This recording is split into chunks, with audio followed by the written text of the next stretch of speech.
Good evening, everyone, and welcome to the Power Hour Panel Talk.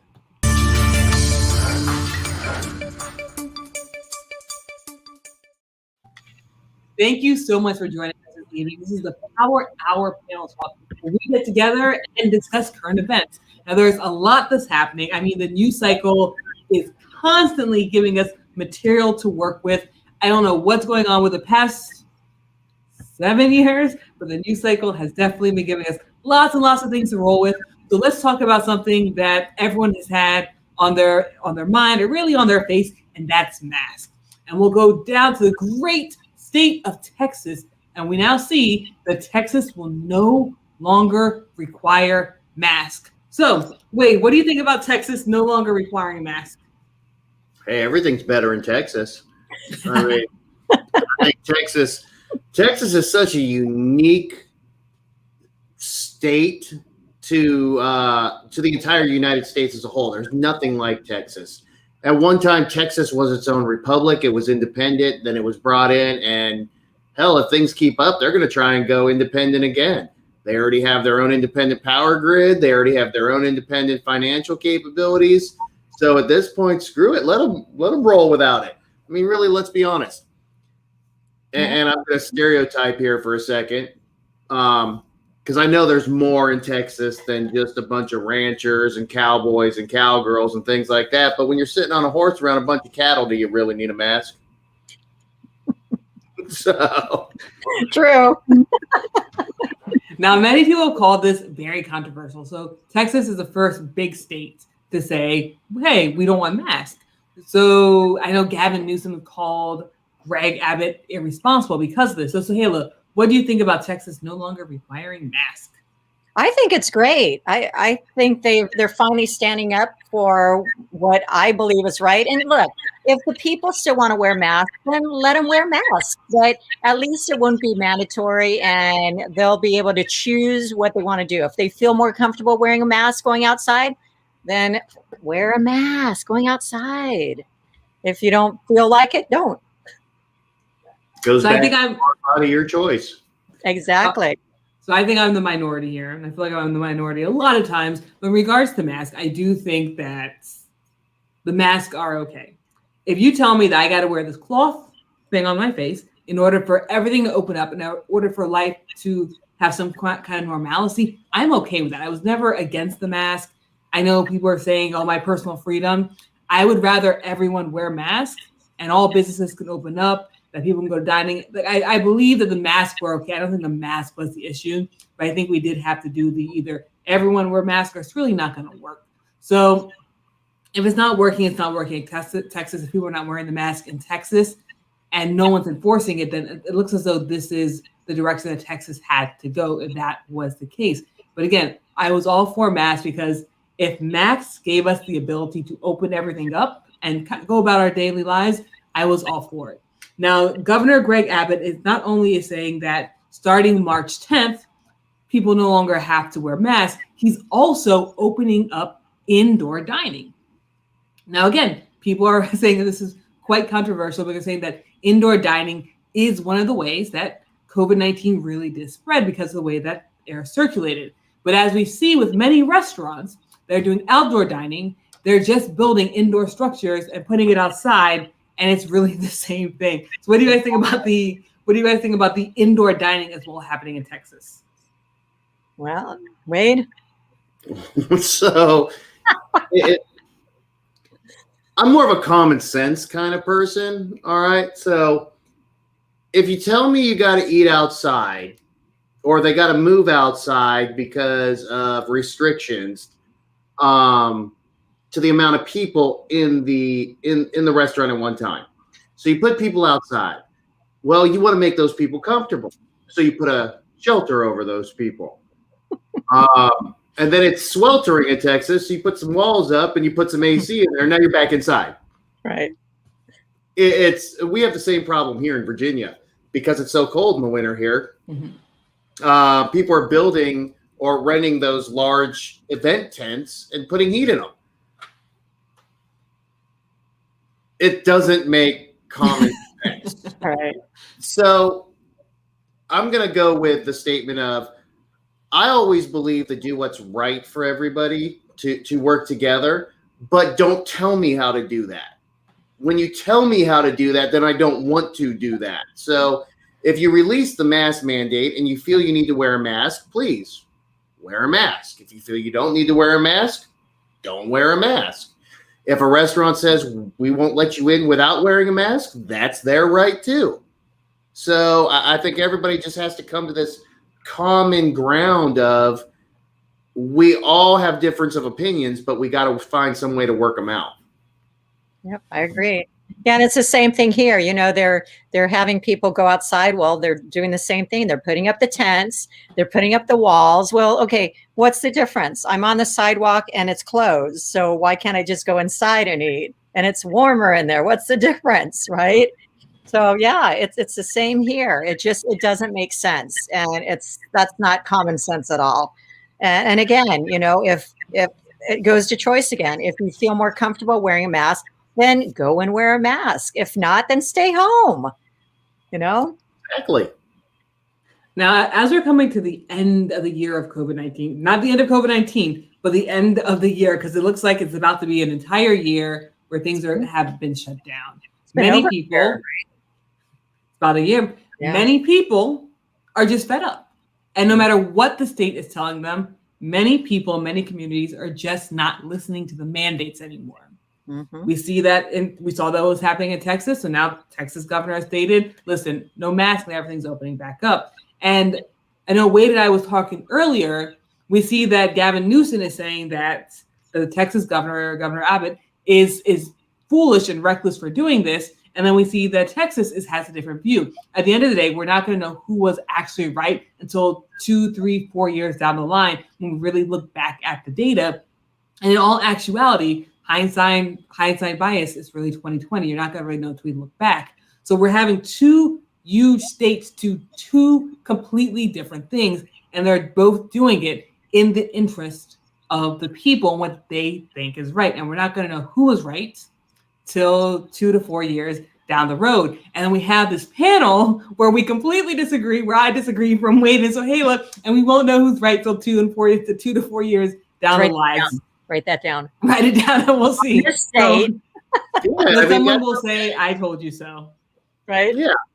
I mean, when you think about it, okay, you have the two largest states in America saying, screw this, we're opening back up. Mm-hmm.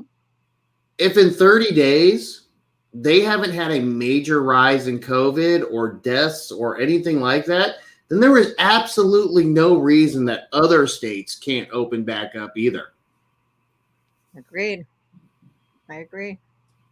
Now, speaking of, and remember, even from the beginning, there was a lot of people that decided not to wear the mask either. So there's been a lot of people that's, all the way to the extreme saying, nope, I'm not even going to go there. I'm not going to wear this thing. So forget it. So, yeah. And you always have those people too. Well, now speaking of the numbers, we're going to see whose numbers are correct in a couple of months. But when we look at the numbers, we do see that there's someone who lied about the numbers, completely and utterly lied about the numbers and lied about the deaths that happened in the nursing homes. Now, this person was branded a hero less than a year ago. And many people were saying that this person was going to be the next president of the United States after Joe Biden. I mean, you couldn't hear or talk about anything about COVID-19 without hearing this person's name. And that is good old Governor Cuomo. Now, good old Governor Cuomo has taken a major fall for two major scandals. And I know I spoke about this earlier today, but this is definitely something that I did not see coming. I know everyone had their 2020 bingo cards out and ready to play, but this is 2021, and we now have a whole new set of bingo cards to play for, and this was not on my bingo cards. The man that was dubbed a hero is now the villain, is now the pariah because of two major scandals. And we're going to talk about both of those scandals. Let's talk about the lying about the nursing home numbers first. So Governor Cuomo, the governor of New York, lied about the nursing home numbers. He said that a certain amount of people died. I think it was about 8,000 people died in the nursing home, when in all actualities, the numbers were closer to 15,000, according to the New York Times. So what do you guys think about, first off, I don't even go into the other scandal next. Let's stick to this scandal. So what do you think about Governor Cuomo actually lying about the numbers? And so we'll go to you first. When the shit hits the fan. That's crazy. Oh, well, I have a fan there. See? Oh, there we go. Wow. Well, where did he get that information in the first place? Did they say? Oh, he knew. He knew the information. Wow. And so that's the thing. That's why it's a big scandal right now. Right. It's not just that he was saying misinformation because he didn't know. He was fully aware of the information, and he actually has come out and stated that he'll take some blame because he was withholding information. He was going to tell people, but he was withholding some information. So why was he holding the information in the first place? Was he not to scare people? He didn't want to scare people? So I think the lie that came out, so going back, his top aide, I think her name is Melissa Del Rose, came out and said that, listen, these numbers were fudged. And then he had to come out and issue some kind of apology and saying, listen, we knew the numbers were messed up. This wasn't exactly, we weren't lying. We're just holding the information back because we didn't want Trump to put out misinformation or something like this. At the end of the day, Governor Cuomo put out his own misinformation by withholding the information from the American people from, I think it was from April to January. What an idiot. Yep. And then Wade, what do you think? So every time I see that guy on TV or hear him talking, I can't help it. I'm sorry. I see an episode of The Goodfellas. All right. I'm watching the movie. All right. I'm watching Joe Pesci sitting around with this guy talking about planning how they're going to do something. All right. I can't help it. That guy is so mafia. He is like the definition of mafia. Yeah. I can see how downplaying something for the public good at the moment is acceptable. But you have to have an exit strategy, because when somebody says, look, all your numbers were fudged, they're not actually telling the whole truth. They're just riling people up and stirring the pot. That same person had come out and said, look, numbers were actually much higher, but we downplayed it to make people feel a little more safe, a little more secure, so people weren't as worried. That would be a whole different scenario. Right. Come up about, yeah, we didn't tell you the whole truth, but it was to help prevent a panic. Mm-hmm. And I'm not saying that's what happened, but I'm just saying that's one of the ways that it could have went. Because there's a bunch of different ways it could go. But either way, all I see is him sitting around a table with Joe Pesci figuring out how they're going to rule Vegas. I mean, that's in the next episode. Well, we're already at the next episode.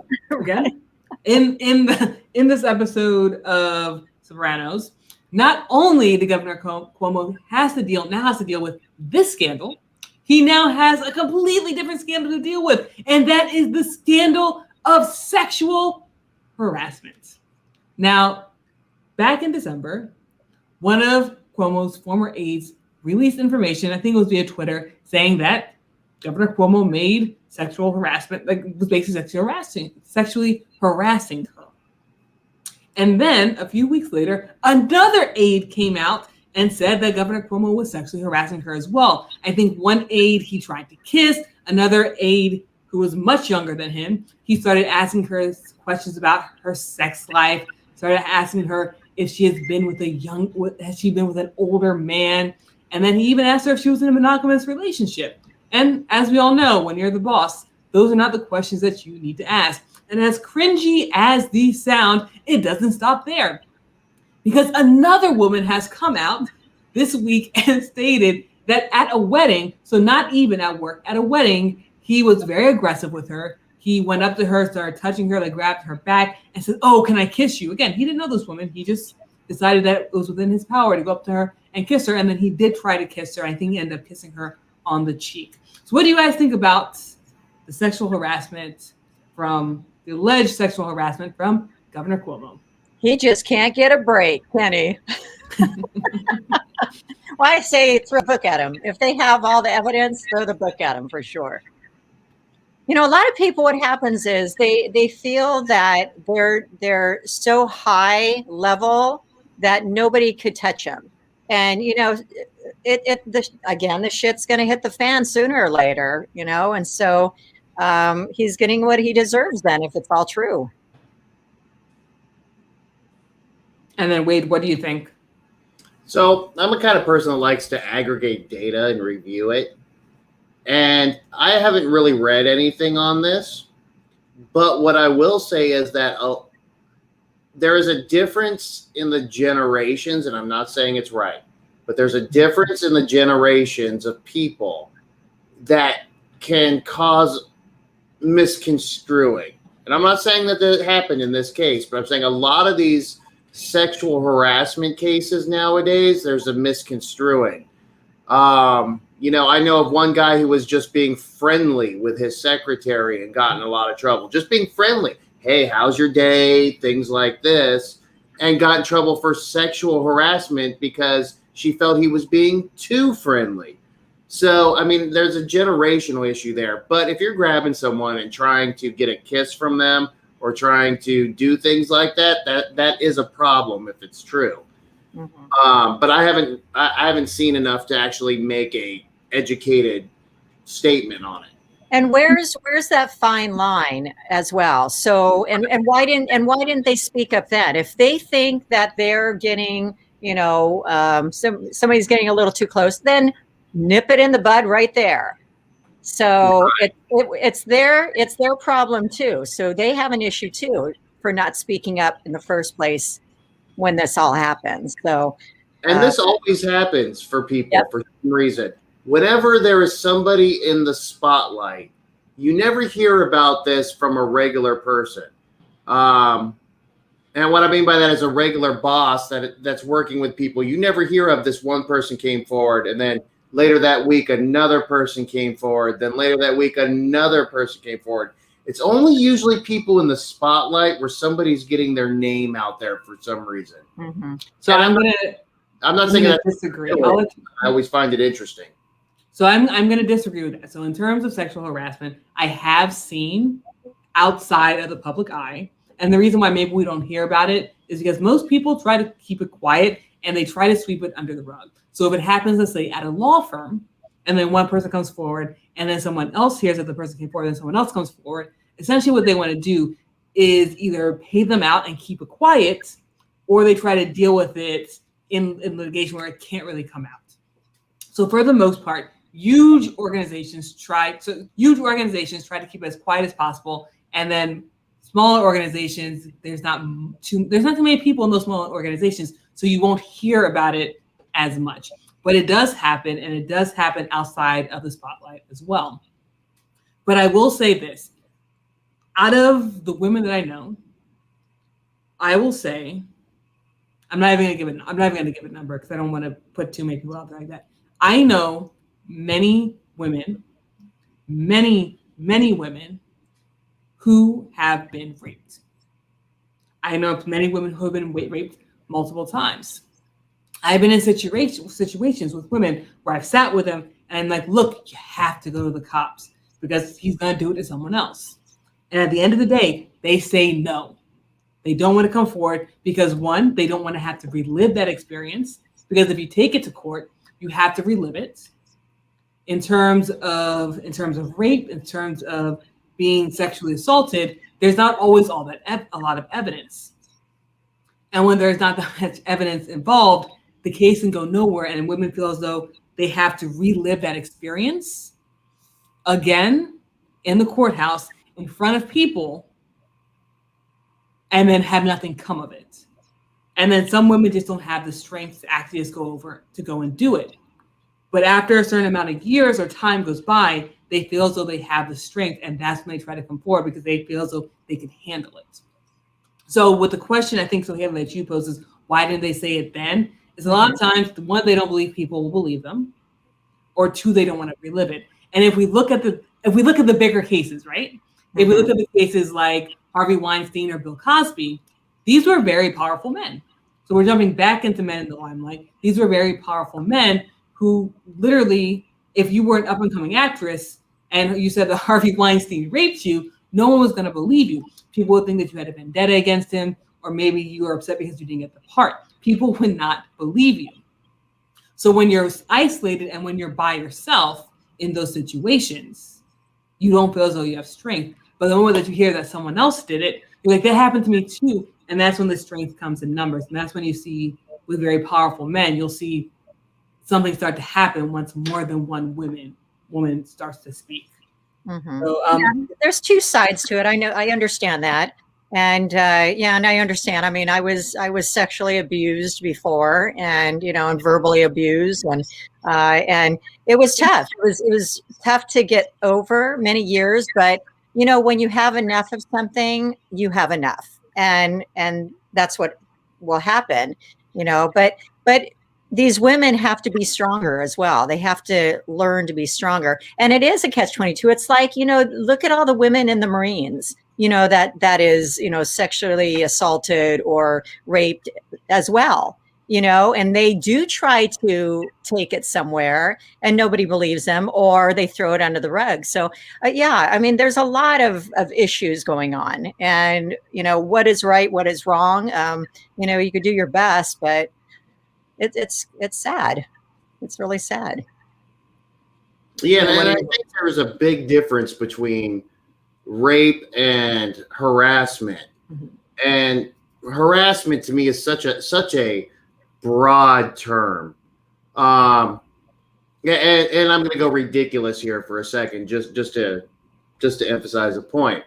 All right, nowadays any man can walk up to any woman in the workplace and say, "You look very pretty today," and depending on her age, is how she's going to take that. Mm-hmm. That's true. So, was that statement wrong? Was that statement correct?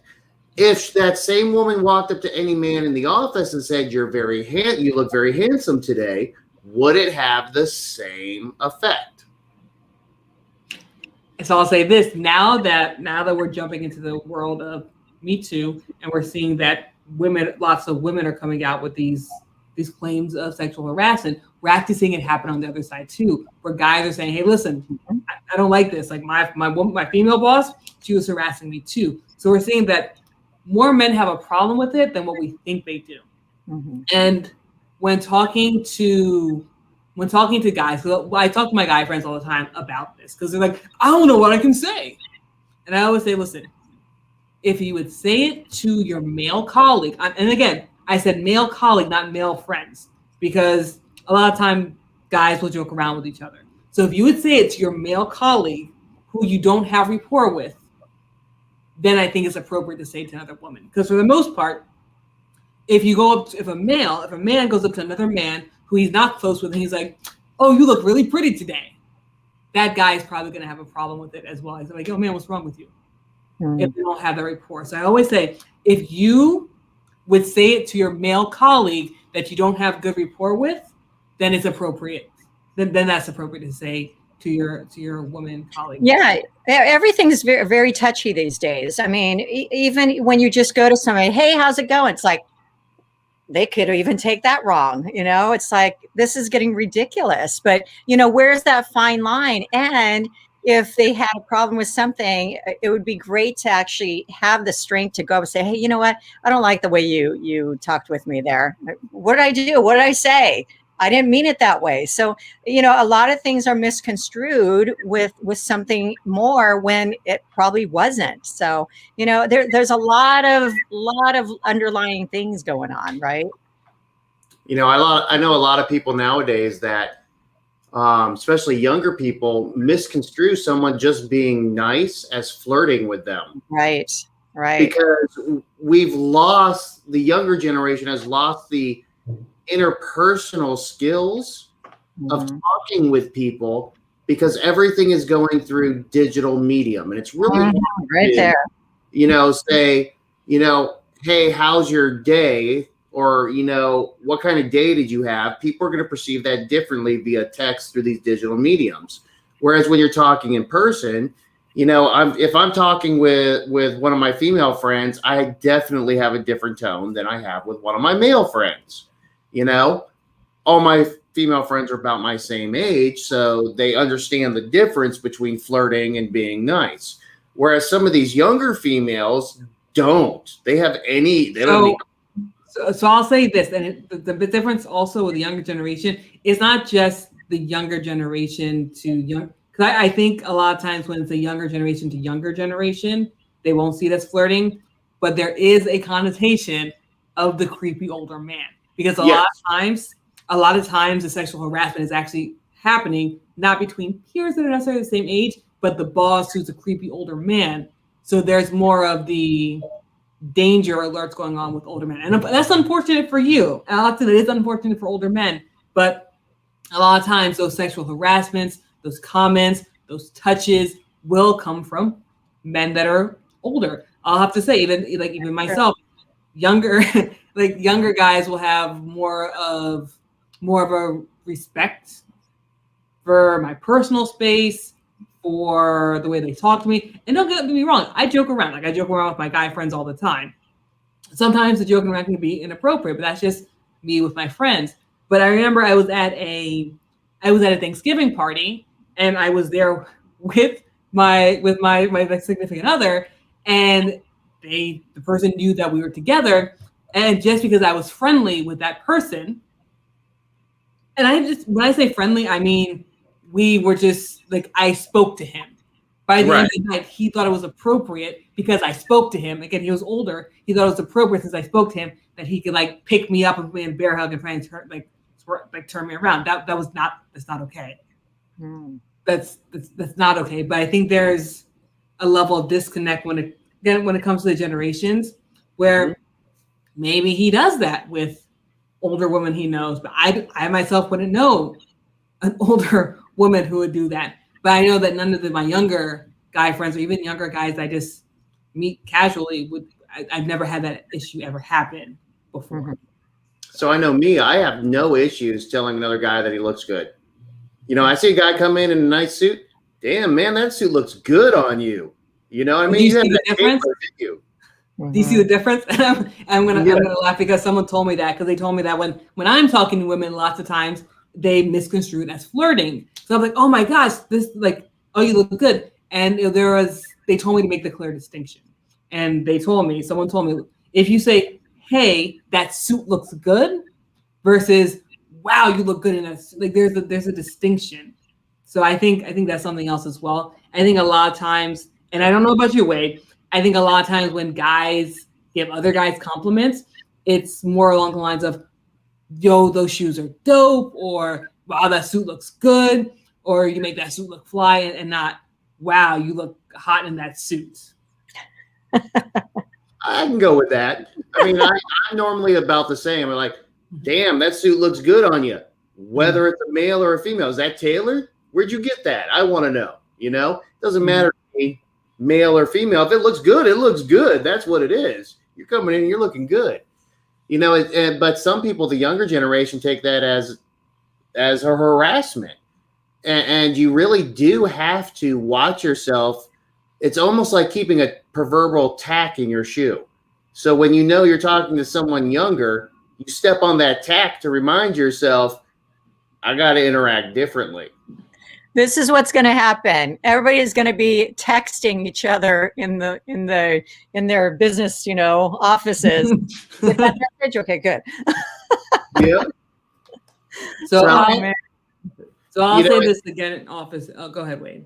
Yeah, and there's tons of classes out there that all of us have to go through all the time over this stuff, and every single one is contradictory, and it just depends on which generation you get teaching the class.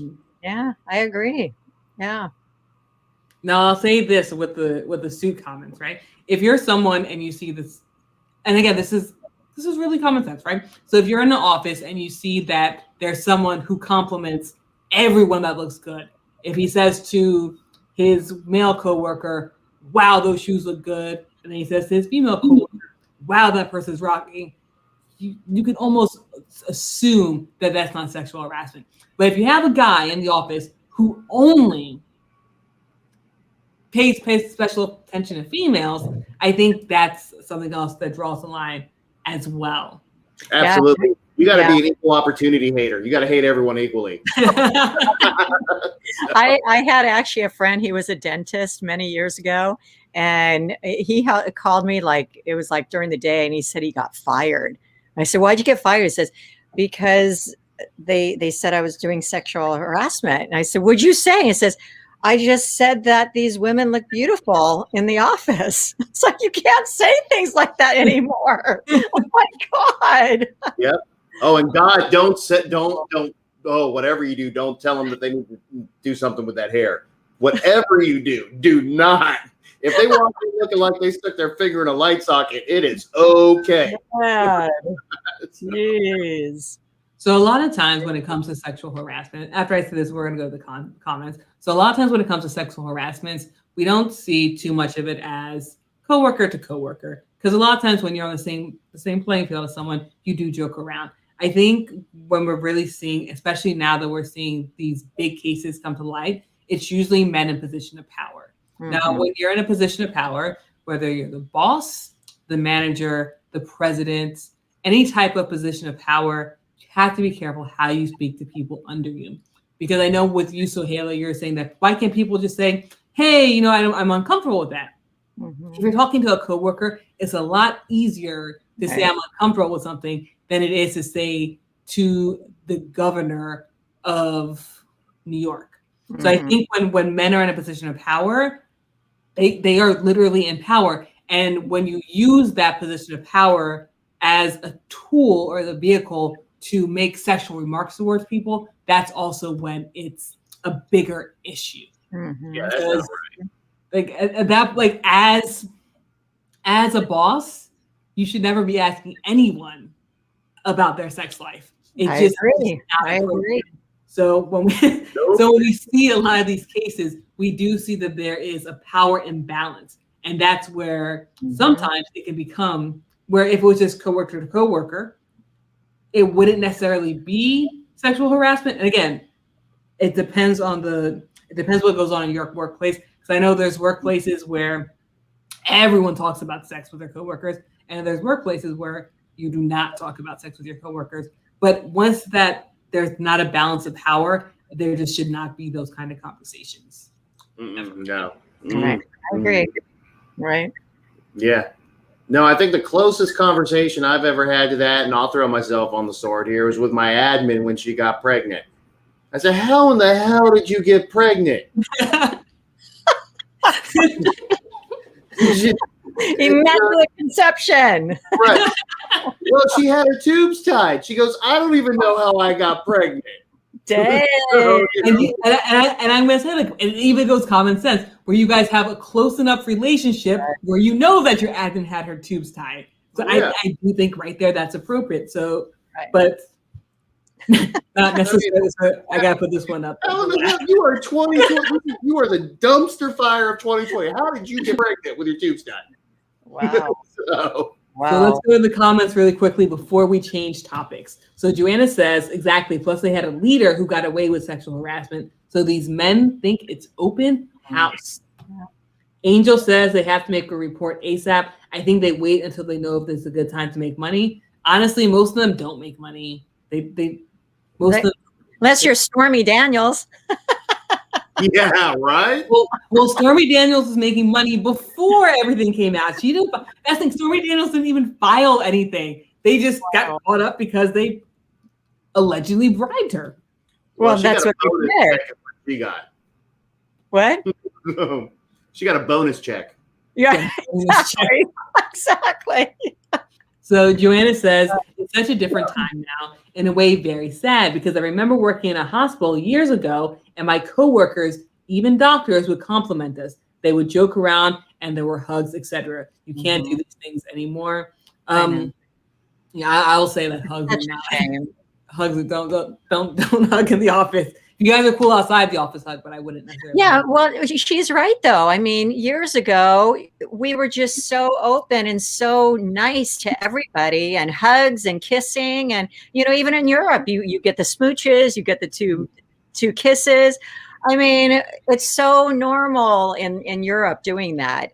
But here, I tell you, it's getting worse and worse. It really is. I mean, people are just so on edge about so many goddamn things. It's like people need to lighten up. So I'll say this. I know a lot of times there are women, because I've spoken to women who are older, a generation, and there's actually stories on places like Reddit. Don't judge me for reading Reddit, but where older women, they said they had to put up with it at the workplace. Where back in the day, when they were working in the office or the secretary or whatever, where guys were sexually harassed, and they would smile and laugh and then go home and cry because they knew if they opened their mouth that they'd be fired because there was no protection. So they took it because they believed that they had to take it. Right. But there's also women when you get older, I'm 56. Now it's like, I don't give a, thank you.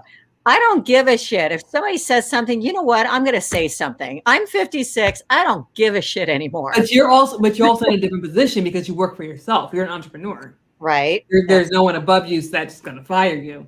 Right. That's true. That's true. But I believe that the age, I think it's the age that, you're just not going to take things anymore either. It's like when I go to the store, and I don't like something, I will definitely say it. I ask for the manager and I won't take a no for an answer.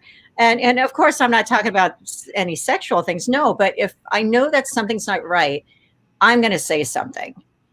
But I think the older you get, Karen. Karen. That's what I was thinking. I need to your manager. You know what? Somebody called me Karen one time, and I didn't know. I'm serious. Actually, about two times, recently. Well, not this recently, but last year. And I said, no, that's my neighbor. Her name's Karen, their real name's Karen. I didn't know what Karen meant at the time. So it's like, yeah, but now I do. It's like, I don't know why they call it Karen. It's like, you know what? Whatever. But it is what it is. So I'm going to jump to the comments because we are very much behind. I mean, there's 1, 2, 3, 4, 5, 6, 7 other topics that we're not going to get to. So let me get to these comments as well. So Angel says, the woman has the power to stop sexual harassment at any time. And I'm going to say no. I'm going to completely disagree with you, Angel. I think a lot of times when we look at sexual harassment, we can't put the blame on the women. Women don't have the power to stop sexual harassment. The people who are sexually harassing people have the power to stop sexual harassment. The same thing when they were talking about, I think they were talking about like rape cases, and they're like, oh, she was asking for it because she's wearing a short skirt or this or that. No. The way that you stop rape, the way that you stop sexual harassment, the way that you stop all these things is the people doing these things need to stop. And we need to stop pushing the responsibility onto the victims. Because victims didn't ask for anything to happen to them. So, but see, that's where the law comes into play, though. Our laws are so screwed up here. It's ridiculous. I mean, I wish that we had more laws like Saudi Arabia. I do not. No, because if you were sexually harassed or affected earlier in life, you would not be here right now. You'd be stoned. I'd be stoned. That's true. But okay. I'm talking about other things, though. But I think what I'm saying is I think we're very lenient when it comes to our laws here. That's what I'm saying. And, I believe only on Chicago Fire. What? He's been watching too much TV drama. So funny. No, but what I mean is we're very lenient. So, yeah, when people do, do sexual the sexual predators, they have to be reprimanded, but they don't. That's the problem. And you have to define that too. You have to define that. You can't just say sexual predator. And I'm going to give you an example. So at my office, my best friend, who's a female, she's my best friend inside and out of work. We're at the same level playing field, right? Have you ever seen Beavis and Butthead? Oh, yeah. All right. So She whacked me in the chest one day because I was frankly being a butthead to her. And me being funny said, my boobie. All right. 1 week later, I got called into HR. 1 week later, I got called into HR because somebody walking by heard that and was offended on her behalf. Wow. Her behalf. Now, mind you, our HR never even talked to her. They talked to everybody that was around the event, but never talked to her. Wow. So obviously, I didn't get in trouble for that because I said, how can it be sexual harassment if you've never even talked to the person who was supposedly harassed? Mm-hmm. I agree. Yeah. So I went home that weekend and I thought, I'm not going to let this lie. How am I going to deal with this? Now, mind you, me and my best friend are drinking, laughing about this the whole weekend. So did you know that the World Wildlife Federation, you can actually sponsor a blue-footed booby? Okay. Yep. So I sponsored a blue-footed booby, the Max package, under my company's name. So in my office, to this day, there is a blue-footed booby sitting on the shelf so that anybody who walks by my office sees it. So HR comes in about a week later after I put this up there, and they go, you got to take that down. I said, why? They said, because we know you are making fun of us. I said, you goddamn right I am. I said, if you do it again, I'm going to get another one. Then I'm going to have a pair of boobies up here. That's funny. So I started some more shit. So did you know you can sponsor a red-footed booby? I did not even know that a red-footed booby existed. So now there's a blue-footed booby and a red-footed booby in my office, and all the women upstairs run around taking pictures of Wade's boobies. It's amazing the stupidity and what you can get away with. Okay, so don't talk to our HR department, but wait, if you ever want to send me photos of your boobies, I won't mind. Yeah, their names are Frank and Marilyn.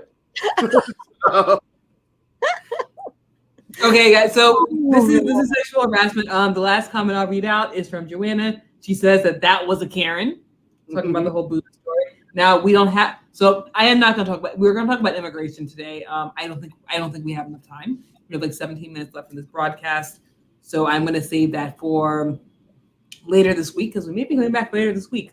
I'll let you know. So let's move on to vaccines. Now there's a lot to unwrap with the vaccines, but with the vaccines, Biden has come out and stated that there will be enough vaccines for every adult in the United States. Now, we do know there's several companies who have the vaccines out. You have Pfizer, you have Moderna, you now have Johnson & Johnson with that single-shot vaccine. And I know Wade wants to talk about people getting sick from it, and we're going to jump into that as well. But there will now be enough vaccines, according to the Biden administration, for every adult by May. Now, for the next couple of months until we get enough vaccines for every adult in the United States.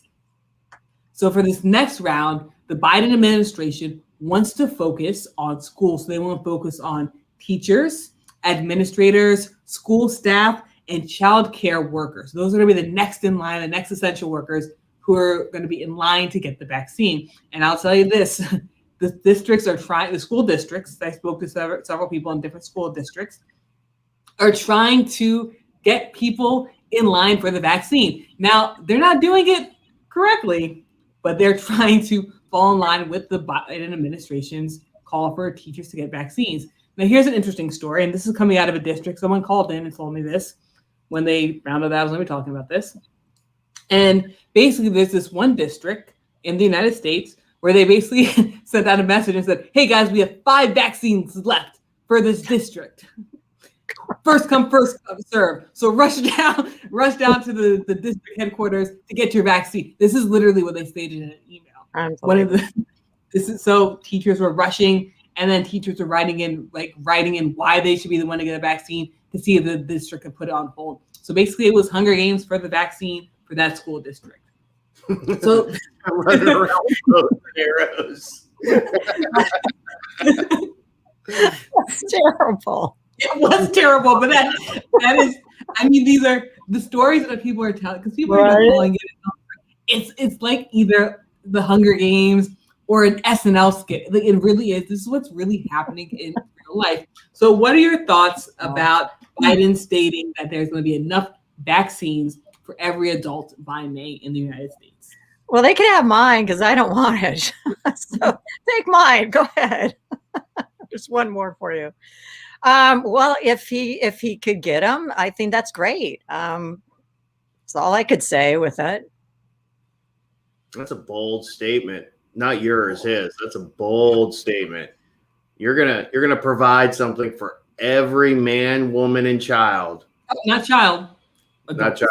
Just men and women in the United States. Okay, that's still a bold statement. A lot of shots there. Mm-hmm. Now, if you would have told me this 6 months ago, I would say that you're crazy. But something that I can't believe Republicans have not spoken about, and I'm very surprised because Republicans are very good at this, is that Trump stated that the vaccine would be ready by the winter, and everyone said that he was crazy and there's no way that was going to happen. And sure enough, Trump was actually correct with the timeline for the vaccine. So I actually think that Biden's estimate could be correct if they have the three companies actually pushing out these vaccines. I think it's very plausible, but I think Sohaila makes a great point with what she said, that she's not going to take it. You may have the vaccines for everybody, but who's going to take it? Right. Because there are people fighting tooth and nail to get this vaccine, but there's a big part of the population who do not trust the vaccine and who will not take it. Right.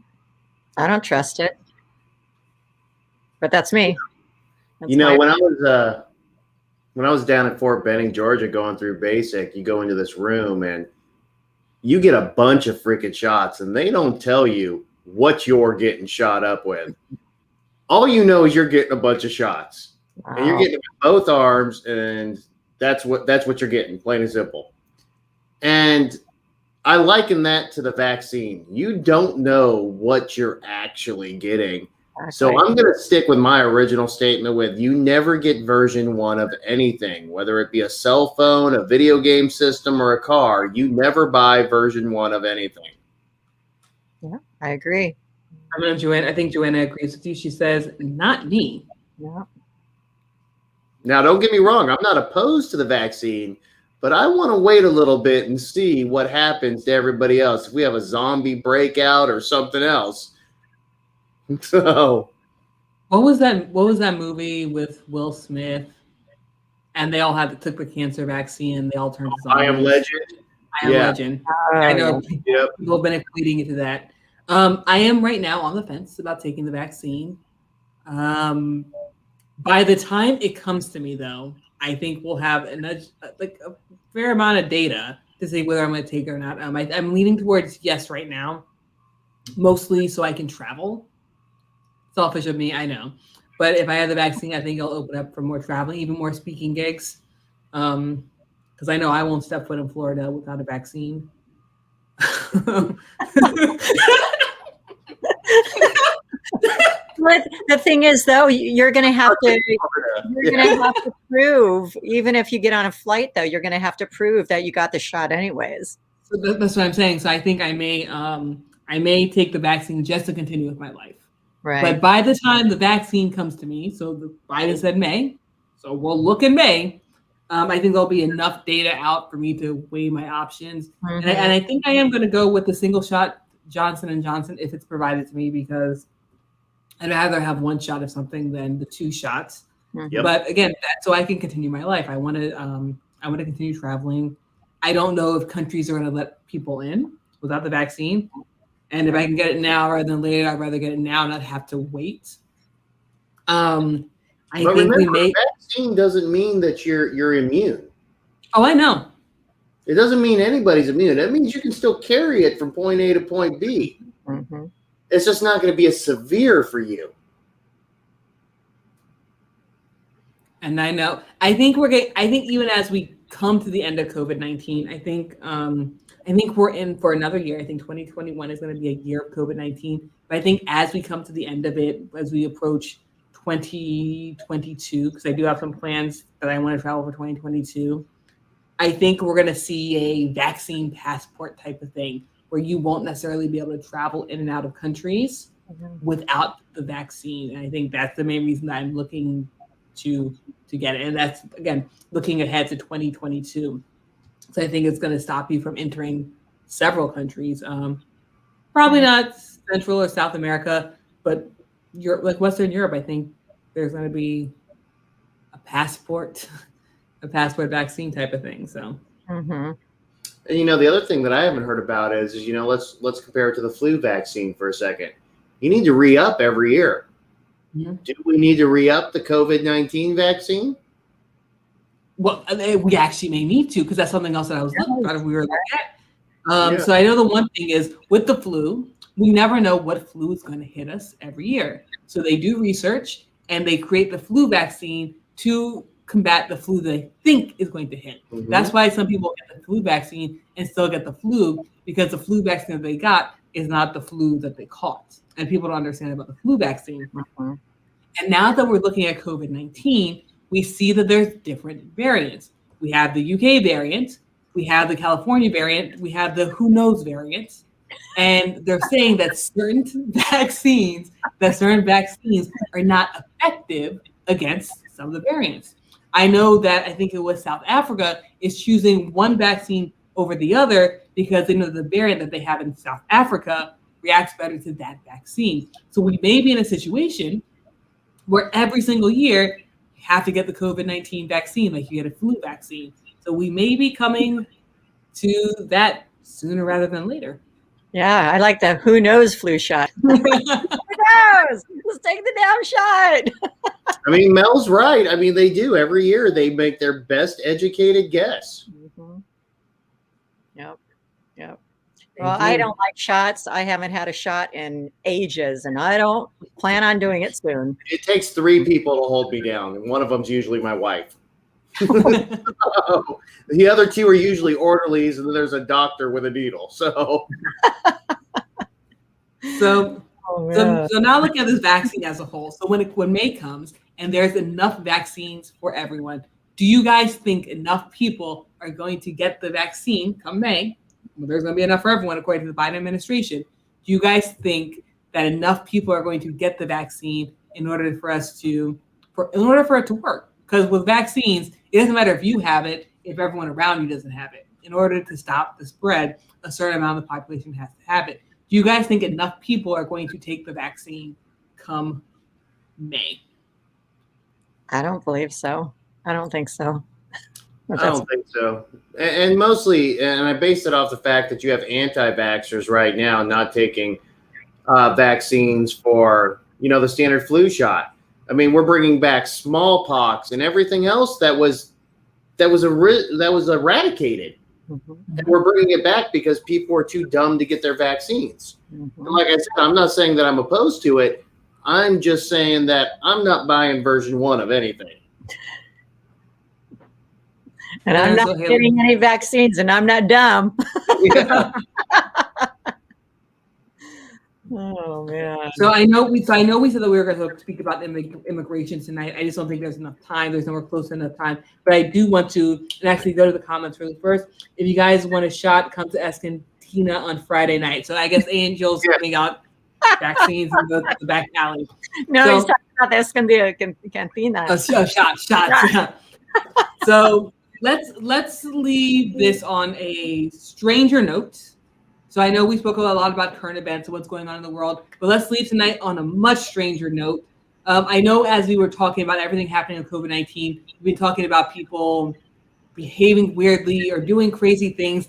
And I think this is something that was absolutely insane when I heard about it. When someone sent me the information, I woke up to this information and I thought it was some weird joke that someone was sending me, but it wasn't. And it has to do with Lady Gaga's dog. Lady Gaga's dog walker was walking her French bulldogs, and someone went and shot him with a shotgun to the chest. Crazy. So again, so he survived. He's survived and recovering. I think they offered a reward for the dog as well. What do you guys think about this? Yeah, $500,000 reward, no questions asked. They did find one of the dogs. I don't know if they got the other dog back, but somebody actually turned the person in. That's what I heard. But crazy people, and nowadays you guys have to just watch what you do because they're stalking. People are stalking everybody these days, and especially, hey, watch that dog is this person, so watch him. Let's follow him. You got to be careful. It's crazy. I think that's nuts, man. So wait, I saw your reaction. What are your thoughts on the shooting of Lady Gaga's dog walker in the chest and the kidnapping of two? And I want to be clear on this. I feel really bad for her dog walker. All right. He should not have been shot in the chest over some dogs. No one should be shot in the chest over anything. All right. Period. And I feel bad for him. But at the same time, I really want to be a fly on the wall on the people who did this wall when they were planning this. How high were you when you decided that you were going to steal Lady Gaga's dogs? I mean, what was it, drinking around with the boys on Friday night? Hey, man, you know what we should do? Was this like some Laverne and Shirley, Iggy, and whatever his name was shit going on here? I mean, oh my gosh, that's funny. Right. If I'm going to commit a crime, it's not going to be stealing a superstar's dog. Yeah. So it is a crazy case. Again, I think we all feel bad for the dog walker, but it also shows people going through crazy lengths to, I guess, get money. End of the day, it was a tragedy. Luckily, everyone survived. I hope she got the other dog back, though. I hope so. So I hope she gets the other dog back as well. So I'm going to jump to one more quick topic because I know that we still have time for one more quick topic. And I think it's something that I think it's something that we're all going to disagree on. So let's try and keep it quick because I know we're all going to disagree on this. But do you like green eggs and ham? Dr. Seuss, who has been the staple of many Americans' childhoods, and not just Americans. Dr. Seuss books are sold all across the world. Mm-hmm. And there are certain books of Dr. Seuss that are traditions and everyone knows. Green eggs and ham are one of them. Now, there's a lot of media from previous times which depicts racist or inappropriate imagery. And because of this, 6 of Dr. Seuss's books will no longer be published because of the racist imagery. So Sohaila, I saw you throw your head back. I think I know you're the one who sent me the story when the story first dropped. Yeah, so I think it's bullshit. People really need to chill. These have been around since I was a child, and when we were children, we didn't have any of this shit. Enough is enough, people. People have to lighten up in this world. People are just going after so many little things that it's driving people crazy. It's ridiculous. Look at Aladdin. I mean, people yelled about that, Aladdin, because of, they were depicting the Arabs, wrong. It's like, come on. I mean, these stories have been around for ages. Enough is enough. Chill out, people. Just chill. And then Wade, what's your thoughts? So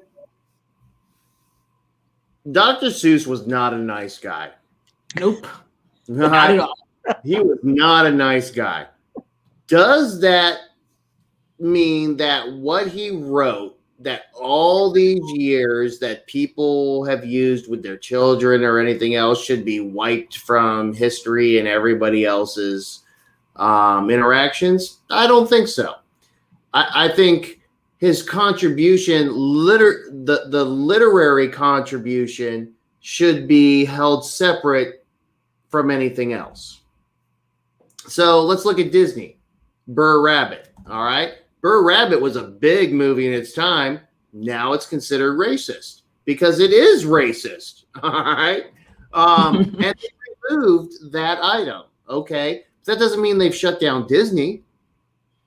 So if there is a consensus that some of his books are racist or have racist undertones, okay, let's remove those. But let's not wash him from history like we're doing with everything else. Mm-hmm. Exactly. So what they're doing is they chose the 6 books that had the racist depictions. I know there were, I think some of the imageries were of like 2 black children with like a bone in their hair and barefoot, basically kind of showing them as, I guess you can say, like savages. And then there is the imagery of someone with chopsticks, and they're very much a caricature of Asian culture. And because of these imageries in these 6 books, they're only taking out these 6 books. And again, it was the Dr. Seuss Enterprise who decided to remove these books because of public outcry. But they did decide to stop publishing these 6 books, and only these 6 books. So your green eggs and hams are saved, guys. You can go to the store and get your green eggs and ham, but it's going to be these 6 books. And that's so funny, because I think books like that, and let's talk about a different literary genius for a minute. Mark Twain, Samuel Clemens, Tom Sawyer. Tom Sawyer. And I do not want to, for the purpose of this conversation, I'm going to use this word. He uses the N-word constantly in this book because at the time it was written, that's what it was. At the time Dr. Seuss wrote those books, those were the impressions, those were the overviews of the time. I'm not saying it's right. But what I am saying is wouldn't you do a better job educating people by not pulling those books, but by maybe preferencing those books and stating that during the time that this was written, that these items were considered commonplace, whereas nowadays we don't believe that these are right. I agree. So I want to pull something up because I know people were making the comparison between Dr. Seuss, Disney, and Warner Brothers, right? So Warner Brothers has this warning before cartoons that showed things that were okay in the past. And let me put this up really quickly. So basically they say, the cartoons you're about to see are products of their time. They may depict some of the ethnic and racial prejudices that were commonplace in American society. These depictions were wrong then and are wrong today. While the following does not represent the Warner Brothers' views of today's society, these cartoons are being presented as they were originally created, because to do otherwise would be the same as claiming these prejudices never exist. So we do know that. I love that, except for one paragraph in there I don't like. I love the whole thing. Bring it up again, I'll tell you. Yeah, let me bring this back up. Sorry, guys. There we go. So I bring this back up. The one that it says these depictions were wrong then and are wrong today. I don't believe they should have did that because it wasn't wrong at that time. It was still wrong because they were depicting like slavery was okay. They were depicting people in blackface. So it was wrong then. It's just that not everyone viewed it as wrong. But if you ask a black person when these cartoons came out, they were offended by it, but the majority of society didn't care at that time. Yeah. So they were still wrong then, and they're wrong today. Just because some people didn't think they were wrong doesn't mean that they were not wrong. Well, we have the same problem here in Richmond. And we have a road out here, a street called Monument Avenue. And it was all over the news with the riots and things like that. And there are monuments all over Monument Avenue. And these are big monuments of Confederate generals and things like that. And all of a sudden, everybody was offended by them. And people were offended by them before, but now it raised up during the riots. And all of a sudden, we got to tear these things down and get rid of them. That was the wrong thing. We should have said, put up a plaque next to the existing plaque that said, this is done for this reason. And here is what's going on. We take the opportunity to educate people.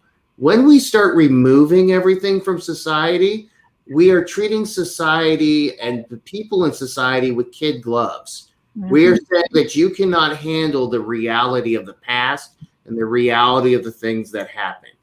Well, it's the same thing here in San Diego. It's the same thing. They took the monuments off. I mean, all throughout California and pretty much everywhere in the United States for that matter. But, you know, again, you can't you can't erase history. If they don't like it, put them in a museum or something then, but you can't erase history. And And that's I what we're think doing, is we're washing history Yep. away.